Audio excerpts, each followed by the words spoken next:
గౌరవ పత్రికా సోదరులందరికీ నమస్కారం. కాంగ్రెస్ ప్రభుత్వం చాలా గొప్పగా మేము బీసీ యొక్క కులగణన కోసం మేము ఈరోజు తీర్మానం పెడతాము. బీసీ యొక్క 1931 తర్వాత బీసీ గణాంకాలు లేవు. ఈ ప్రభుత్వం కులగణన చేస్తాము చేసి సంఖ్యాపరంగా రాజ్యాధికారం ఇస్తాము.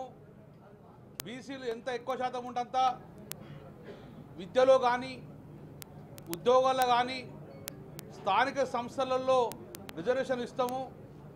సెన్సస్ చేసే అథారిటీ కేంద్రానికి ఉంటుంది, కానీ ఇక్కడ స్థానిక సంస్థలు మేము చేసుకోవచ్చు అని చెప్పేసి ఈరోజు తీర్మానాన్ని మూవ్ చేశారు. కానీ ప్రభుత్వం ఏం చెప్పింది గతంలో, దీన్ని చట్టబద్ధత చేసుకొస్తాము, బిల్లే తీసుకొస్తామని చెప్పారు. దానికి మంత్రుడు క్లియర్ స్టేట్మెంట్ ఇచ్చిండు. ఏమని ఇచ్చిండు? బడ్జెట్ సెషన్లో కులగణనపై బిల్లు.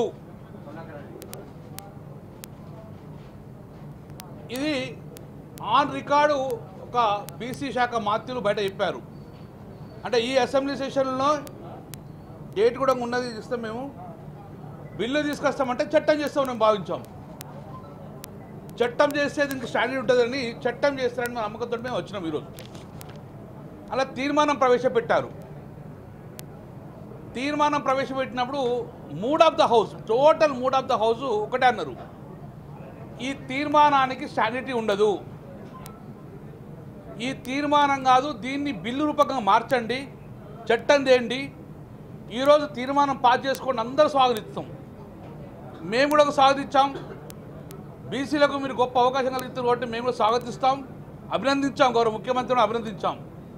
కానీ అనుమానాలు ఉన్నాయి బయట. ఏదో ఎన్నికల ముందు తీర్మానం చేసుకొని బీసీలను మోసం చేసిపోయే కార్యక్రమం పెట్టకండి. నిజంగా మీకు చిత్తశుద్ధి ఉంటే వెంటనే తీర్మానం పాస్ అయినాక రేపు బిల్లు పెట్టండి, చట్టం చేయండి. చట్టంలో విధి విధానాలు ఏముండాయని చెప్పి కూడా మేము అడిగినాం.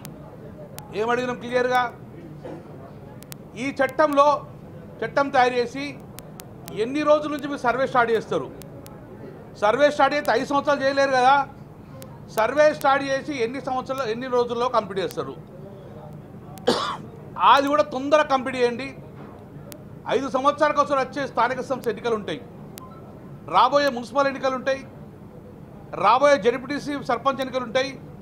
అందులో మాకు సంఖ్యాపరంగా రాజ్యాధికారం ఇస్తున్నారు కదా, కాబట్టి ఆ ఎన్నికల ముందే మాకు ఆ ఫలాలు అందాలి. కాబట్టి వెంటనే రేపు చట్టం చేసి ఇమ్మీడియట్గా మారు ఏ టైం బాండ్ పెట్టుకొని మాకు రిజర్వేషన్ కల్పిస్తారు, కులగణన చేస్తారంటే దానికి సమానం చెప్పలే.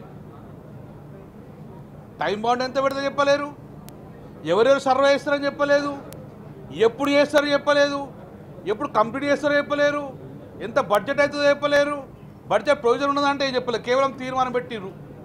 మేము తీర్మానాన్ని బలపరుస్తూనే మీరు ఎట్టి బస్సులో చట్టం చేయమని చెప్తే కూడా చట్టాన్ని చేయకుండా ఈరోజు ప్రభుత్వము వెనకంజ వేయడం జరిగింది. అంటే ఎవరిని మోసం చేద్దామని మేము అడిగేది ఒకటే. కొన్ని ఇప్పటికే బీహార్ రాష్ట్రం సర్వే పేరున చేసింది,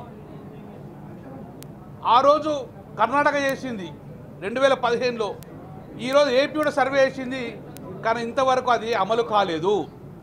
సుప్రీంకోర్టులో కొన్ని క్వరీస్ పడ్డాయి, అవిటిని నేను మీకు దాన్ని సూచించాను. వాళ్ళు ఏమడిగిర్రు? అథారిటీ ఆఫ్ ద స్టేట్, నీకు స్టేట్కున్న అథారిటీ ఏందన్నాడు. హౌ టు బ్రీచ్ 50%, బ్రీచ్ అంటే 50% దాటిపోతే మీరు ఏం చేస్తారు అని చెప్పి మేము అదే అడిగినాం. తర్వాత ప్రైవసీ ఆఫ్ ఇండివిజువల్ ఇన్ఫర్మేషన్, వాళ్ళ ఇండివిజువల్ ఇన్ఫర్మేషన్ మీరు ప్రైవసీగా ఎట్లా ఉంచారో చెప్పమని అడిగింది సుప్రీంకోర్టు. తర్వాత ఈ సర్వే ఎవరు చేస్తారు? బీసీ డిపార్ట్మెంట్ చేస్తుందా?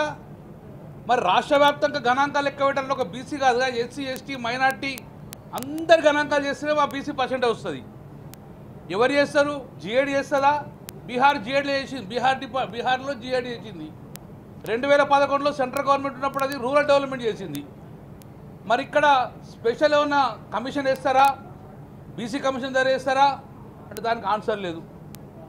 మళ్ళీ మంత్రి గారు రిప్లై ఇచ్చినప్పుడు మొత్తం మూడో బాబుతో ఒకటే చెప్పినాం, చట్టం చేయండి, తీర్మానాలు పాస్ చేస్తాము, చట్టం చేయండి, రేపే అసెంబ్లీ పొడిగించమని చెప్తే చట్టం చేస్తామని చెప్పి ఎక్కడ మాట ఇవ్వలేదు. ఎంత టైం బౌండ్ అని చెప్పలేదు. ఇందులో అఖిలపక్షాన్ని ఏర్పాటు చేయమని అది కూడా చెప్పలేదు. కేవలం తీర్మానం పాస్ చేసుకొని పోయిండ్రు. ఓకే, నో ప్రాబ్లం, తీర్మానం పాస్ చేసినాం. కానీ ఇప్పటికైనా స్థానిక సంస్థలలో మాకు అవకాశం కల్పిస్తాను. బీసీలకు రాబోయే ఉద్యోగ అవకాశాలలో రిజర్వేషన్ కల్పిస్తా అన్నారు. రాబోయే ఎడ్యుకేషన్లో మీరు మాకు రిజర్వేషన్ కల్పిస్తా అన్నారు బీసీలకు. ఫస్ట్ బీసీ గణాంక లెక్కలు ఎన్ని రోజులు కంప్లీట్ చేస్తారో క్లియర్గా చెప్పడం సమానం చెప్పలేదు. ఇప్పటికీ నేను మీడియా ద్వారా మాకు క్లారిఫికేషన్ అవకాశం వెళ్ళలేదు. మీడియా ద్వారానే ప్రభుత్వం ఒకటే డిమాండ్ చేస్తున్నాం. దీన్ని సంపూర్ణంగా స్వాగతిస్తున్నాను. మేము మీకు అభ్యంతరం తెలియజేసుకుంటాను మీ తీర్మానాన్ని. ఈ తీర్మానం వెంటనే రేపు చట్టం చేయండి. చట్టం చేసి విధి విధానాలు ప్రకటించండి. అలా మేధావులు పిలవండి. మమ్మల్ని విలకులు పర్లేదు, మేధావులు పిలవండి.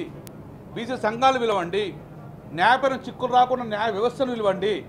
ఎక్కడ న్యాయపరంగా అడ్డంకులు లేకుండా దాన్ని వెంటనే 20 రోజుల లోపల కంప్లీట్ చేయండి. చేసి రాబోయే స్థానిక సంస్థలకు బీసీలకు ఆ ఫలాలు అందియండి. రాబోయే నోటిఫికేషన్లలో ఆ బీసీలకు ఈ యొక్క పెన్షన్ రిజర్వేషన్ని అందివ్వండి. అది మేము ప్రధానంగా డిమాండ్ చేస్తున్నాము.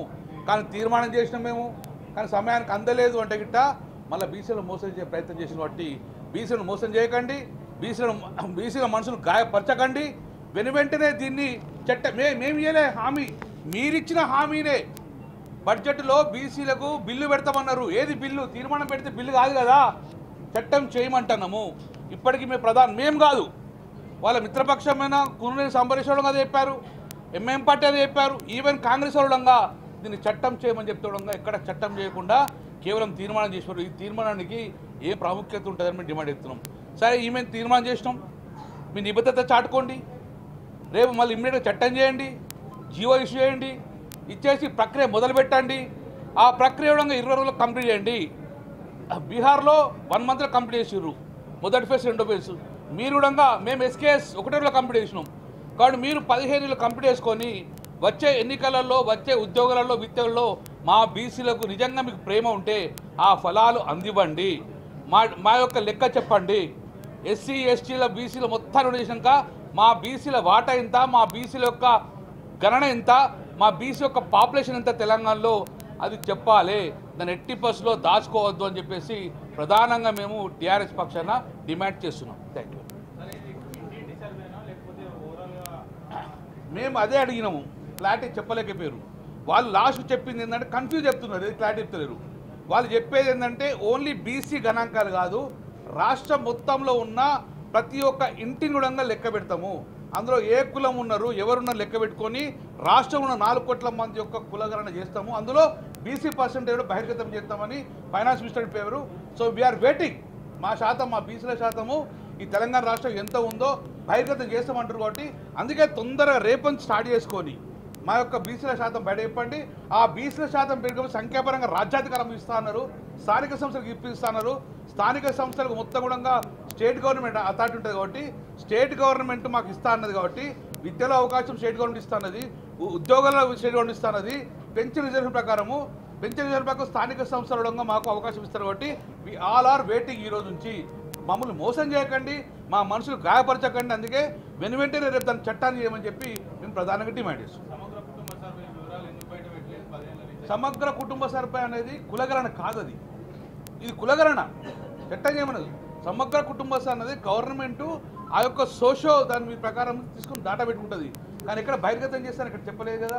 కేవలం అది కులగణన కాదు, ఇది కులగణన, ఇది సెన్సెస్ అని ప్రకటించారు. ఇది ఇక్కడ అది వాళ్ళు సకల కుటుంబ సర్వేను ప్రభుత్వం చేసుకుని పెట్టుకున్నది, కానీ కులగణన కాదు అది. Thank you. అది సమగ్ర కుల మీద చేసారు, కానీ కుల గణన కాదు, చట్టం కాదు. వాళ్ళు ఆరోపణ కాదు, ప్రభుత్వం దగ్గర పెట్టుకుంది. ప్రభుత్వం అన్నీ చేస్తుంది, సర్వేలు, భూముల సర్వే చేస్తుంది, అది సర్వేస్గా పెట్టుకున్నది. కానీ చట్టం చేసి కులగణన చేస్తామని చెప్పలేదు. ఎందుకంటే ఆరు కూడా తీర్మానం చేసి పంపించడం, మేము ఆరో తీర్మానం పంపించినాము. ఈ రోజు కూడా census is different, survey is different. Census మాకు అథారిటీ లేదు, రాష్ట్రానికి కేంద్రానికి ఉంటుంది. సర్వే చేసుకొని స్థానిక సంస్థలలో ఇచ్చే అథారిటీ స్టేట్ గవర్నమెంట్ ఉంటుంది.